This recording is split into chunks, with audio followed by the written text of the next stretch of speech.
Moi, ma stratégie, c'était soit des filles dépressives, des filles très naïves ou des filles qui n'avaient pas de papa.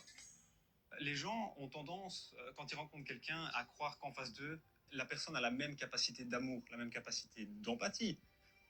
Mais c'est qu'en réalité, dans le monde, il y a des gens qui sont, je dirais pas noirs, mais des gens qui sont incapables de ressentir. Et souvent, quand on le repère, il est trop tard. On repère les gens, on repère les personnes, et c'est ce comportement de prédation qui fait qu'on peut le considérer comme un prédateur.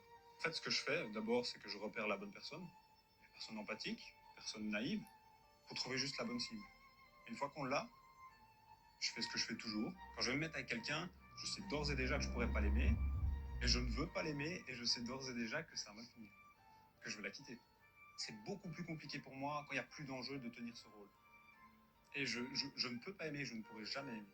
C'est un des critères principaux de la psychopathie, c'est l'incapacité d'aimer. Le psychopathe ne peut et ne pourra jamais aimer.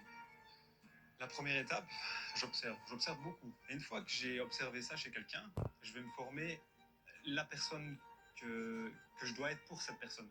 Donc, par exemple, si la personne en face de moi veut que je sois quelqu'un de tel type, je serai cette personne.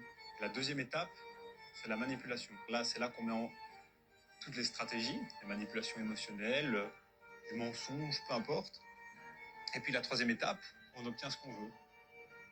Et après ça, on laisse partir la personne. On quitte cette personne.